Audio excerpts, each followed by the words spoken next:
માહોલ પણ જામી રહ્યો છે। ભાજપે અત્યાર સુધી 22 જેટલા નામો જાહેર કરી દીધા છે, તેમાંથી એક નામ વડોદરાનું પણ છે।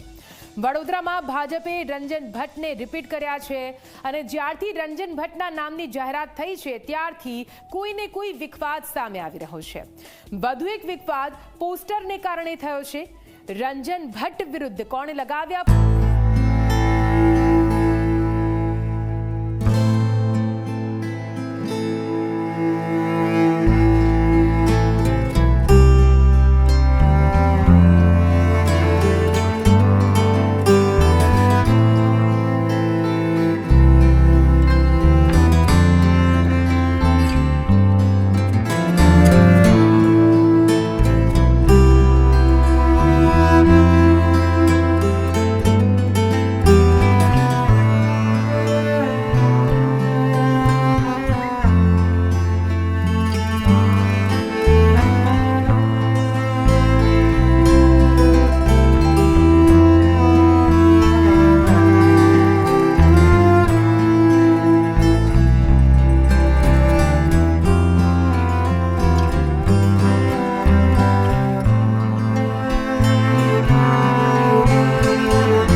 તો કેટલાક આંતરિક વિરોધ કરી રહ્યા છે।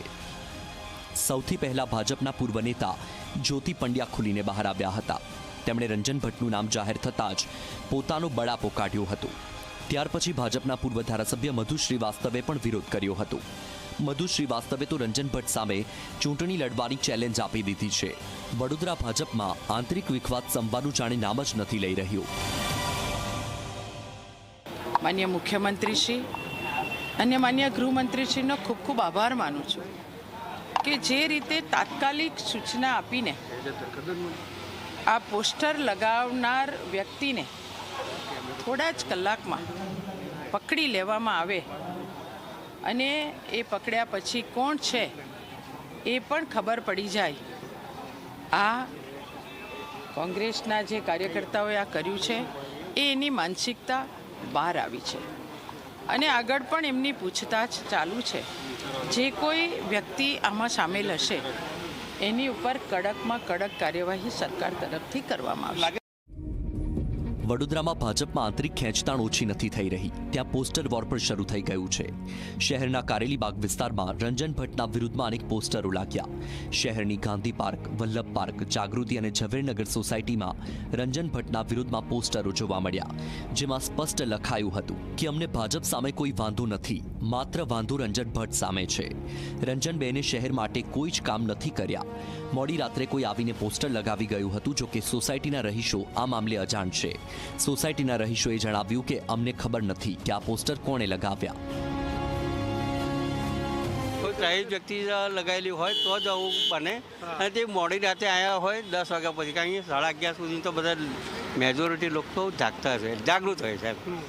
પણ રાજકારણ આ પોલિટિક્સને અમારી સોસાયટી જોડે વ્યક્તિગત દસડું ના જાય તો એવું થઈ રહે કે ભાઈ આ ગાંધી પાર્ક સોસાયટીમાં લગાવ્યું એવું થાય। હવે ગાંધી પાર્કના રહીશોને તો ખબર જ નથી। આવા મામલામાં એક્શન લેવા જોઈએ। એક્શન તો હવે લેવા આવવા જ જોઈએ ને, અને ઇલેક્શન પંચ આવવા હોય તો બહુ સ્ટ્રિક્ટ છે। મોડી રાત્રે લગાવેલા પોસ્ટર સવારે હટાવી લેવામાં આવ્યા હતા, પરંતુ આ પોસ્ટરને કારણે વડોદરાનું રાજકારણ ફરી એકવાર ગરમાઈ ગયું છે। આખરે રંજનબેનને કોણ ટાર્ગેટ કરી રહ્યું છે?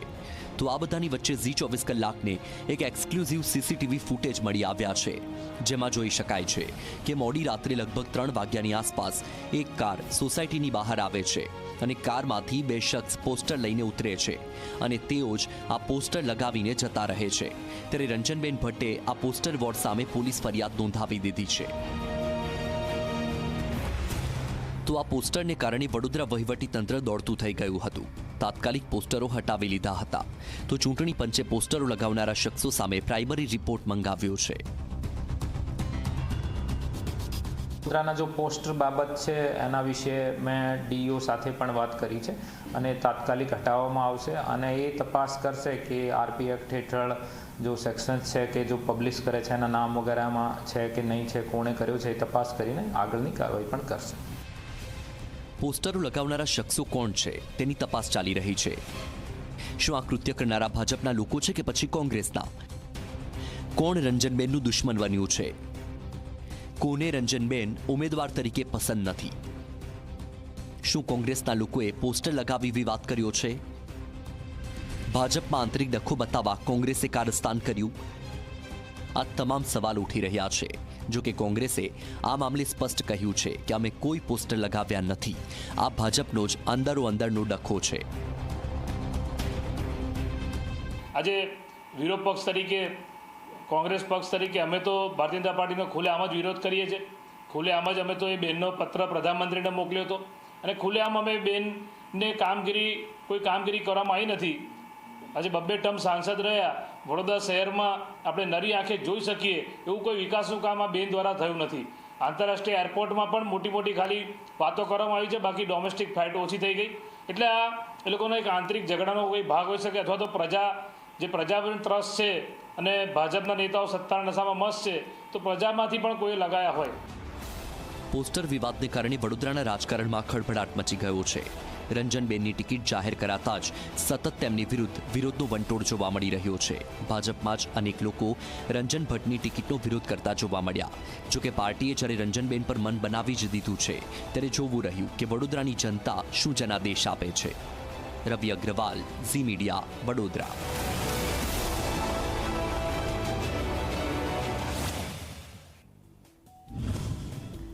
સૌરાષ્ટ્રના સૌથી